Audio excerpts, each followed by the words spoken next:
playing, if the parents over-identify with the parent is living his life through the child, and the child isn't playing well, the parent's embarrassed. So the parents coming from fear, and they're the ones who, instead of embracing the kid and saying to him, hey, you're trying hard, you're doing a good job. I know it's not easy, and that they're putting the kid down. And they destroy the kids eventually if you get too much of that. They don't want to play. I got to tell you this story. Again, my son was a very good baseball player. He was a pitcher in college, he was all conference and so on. But when he was 10 years old or 11 years old, we were having a practice, and I was catching. I was a coach, and he was pitching. And one of the little boys who was up was afraid of the ball. So he was kind of stepping away and swinging. And his dad was sitting in the stands. And his dad said, I'll never forget it. His dad yelled at him, your little sister has a better swing than that. And the kid believed his dad. The kid turned to his dad and he said, no, she doesn't. Well, if the father's going to persist like that and say these things, eventually the kid's going to turn to his father and say, fuck you. Can you imagine saying this to a little kid, a bit anxious? And, there are drills, just like Wally was saying, there are drills to help players learn to deal with contact. I know in baseball, sometimes you could put a heavy, like, winter coat on these little kids so that if they got hit with the ball, it didn't hurt them very much, There are things we can do to try and mitigate some of the real concerns that people have about playing. And, I like the drills we used to have where we, dump the puck in the corner. The defenseman who was a Confederate, and we'd say, rough him up a little, get him used to being bumped, but don't crush him, And if you have a couple of more intelligent, cooperative defensemen, you can help them get the forwards a little more accustomed to dealing with the physicality of the game. Because there are, in developmental hockey, minor hockey, there are kids who are afraid of the physical part of the game. And it's going to limit them, especially boys, because, there's more contact. So we've got to make it fun in the development, but we've got to bring more love to the process. And I don't mean this in a soft way. I want players to love the game. I want them to love the challenge, and I want them to love themselves playing the game. Saul, you talked about doing things to get them comfortable, like wearing a winter coat so the ball wouldn't hurt. Oh, back in the day, working with NHL players, we did shot blocking. Uh-huh. And it wasn't a teaching progression. It was just the coaches hammering real pucks at players in shooting lanes, and they were going down and stopping them. Eventually, I think it was about 5 years. We ran the program for 10 years, but 5 years later, we started using tennis balls. And the idea of teaching technique, and I know Hal Turse brought this idea up. The greatest fear of players on his team is getting hit by a puck. Mm-hmm. And they talked about it, desensitizing that fear. But the idea of how do you teach shot blocking, getting in the shooting lane, making yourself big, but not going down so they don't shoot. And I think these are areas of expertise that you acquire over a long time. And I struggle with, I don't struggle with coaches today that I work with. They are doing the right things. They're doing everything you're saying and we're saying. But if they're not winning and their kid isn't doing as well as they think they should, the coach is going to be thrown under the bus. And I'm sort of standing in the highway and stopping the bus before it runs over everybody. because to me, the parents were coached by a different generation. Yeah. And that's the issue, is you've got to grow with a generation of student athletes, students or athletes. The coaches, the younger coaches, I think, handle these things much better, much more positively. Um, and it's not the way parents are familiar with. Like, shorten the bench. Don't let the 11 or 12-year-old get out in the power play or penalty kill because they're not going to contribute. Well, that's happening. So you're not instilling the love of the game and the confidence that young people need to gain from sport. I call it transmitting belief. And that belief comes from the coaches giving them the opportunity.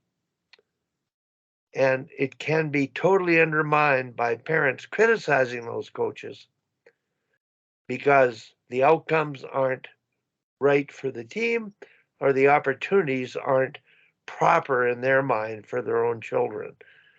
So that's a different kind of fear.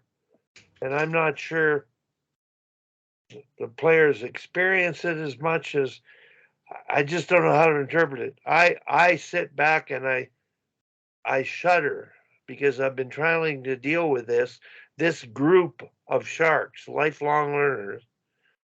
We're doing this for the good of the game so that the stuff we're talking about doesn't happen with coaches and with parents. But I wanted to ask the wisest, oldest shark on board here, and he's actually younger than me. Tom Malloy, are you there? Or are you still planning today's practice? I'm here. Tom, having heard everything and coached more than anybody at different levels, what's your take on the conversation where it's going relative to your experiences? Well, we've talked about, a lot of things, that's for sure. But fear of failure, like so I'm going to talk to a player tonight about how she's having a heck of a time scoring. And she's beats up on herself so badly. We were even our last game, the other team had the goalie pulled. She had the empty net and she missed the net. Like it was unbelievable. And last night she missed the net once and she laid down on her back with her arms spread like in a, because she's so down on herself. So, I'll ask you guys, what would you say to her? And that's the kind of thing you deal. Everybody's a little bit different. And like Wally talks about the parents, I know that one team is really having trouble with the parents. So, I guess the situations are just team to team and they kind of stay the same. There's always some negative and some positive. I'll give you an example. When I coached my son's team through Bantam and Midget. So we won for 2 years, and then we get in first year Midget, and there were kids that had played together forever, and they went to the league executive saying, "Oh, he can't cut any of these kids because blah blah blah," and all this kind of stuff. So anyway, the parents were so negative on that team that we couldn't really do anything, and we got eliminated first round playoffs, and then the next year we won the provincials again.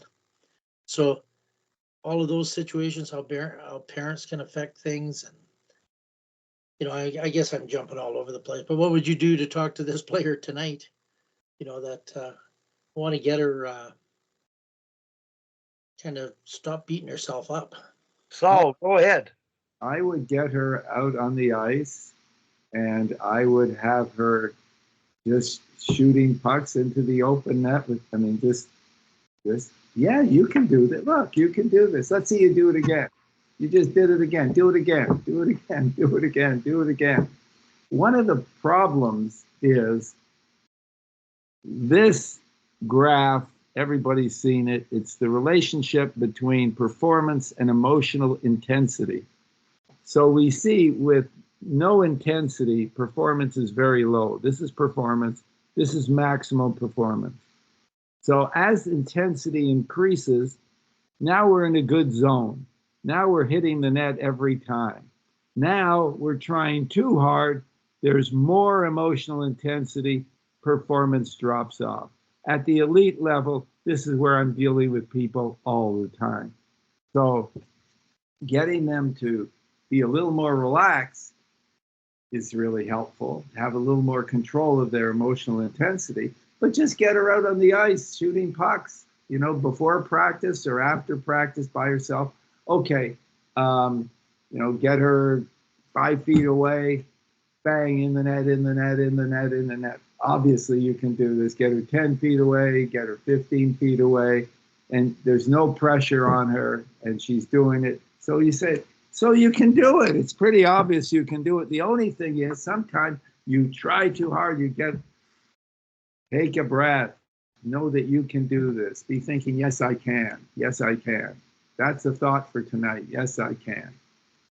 Simple stuff. Repetition in a relaxed state, and the apprehension goes away. There may be a, yeah, but, no. Let's just practice this and it will go away. You're a good player. You know, that's what I would do. All right, I'll try that. Yeah. I do not demonstrate. I might miss a net. But, yeah. Well, years ago, my first year university sports psych. I'm not sure where you were then, but it was 1967, 68. And we had a sports psych class, and he handed out a sheet that was put together by Dr. Vanek from the Czech Republic. And I believe that he was one of the original founders of sports psychology. And it was an autogenic training sheet, like you talk about this at the beginning, about breathing, relaxing, tightening muscles, and visualizing yourself doing well. I've used that sheet with every team I've ever coached and memorized it so that I can adjust the script to suit the needs of the group, maturity of the group, and the environment that we're in, and with great success, changing their feeling state through this little exercise of relaxing, tensing muscles, laying down, yoga breathing, and visualizing. And it's had pretty good effects immediately, like the next day. Now, at the young age Tom is at, I don't think I would be experimenting with autogenic training. But the idea is the same. Change the mindset, change the way they feel, whatever you can do. And I'm going to share one story, Ray, and I'll go back to you because you had your hand up before. Bob Johnson, when he was keeping stats, coaching the Calgary Flames, they posted plus and minus stats. And he said he saw Lanny go and look at his stat, and the expression on his face, he never did it again. He was so deflated.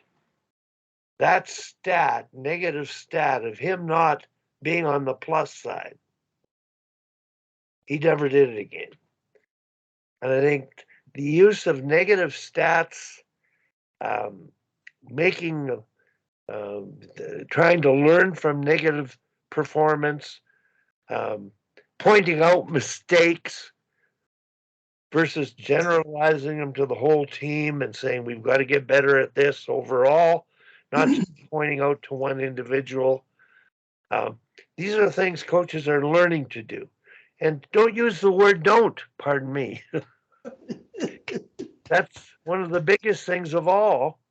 And it's the story I've been given by a Hockey Alberta seminar years ago. Was a general manager in the ninth inning with a full count goes out on the bench to talk to the quarterback And whatever you do, he says, don't throw it high and wide. Well, of Warren course, Spahn. that's where he throws it, and That's it's the out of the story park. of Warren Spahn.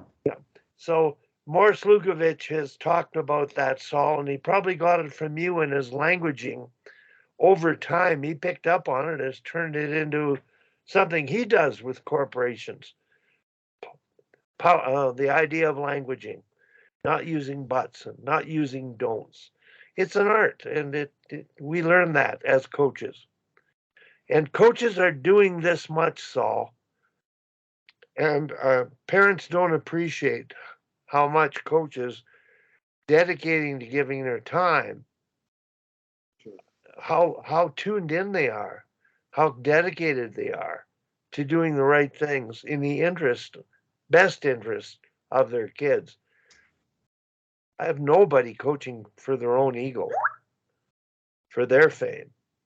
And yeah, they want results, and we feel better when you win and if somebody goes on, but in the end, they're coaching for the right reason. And I just want the community, the parents, to appreciate them more. That's all.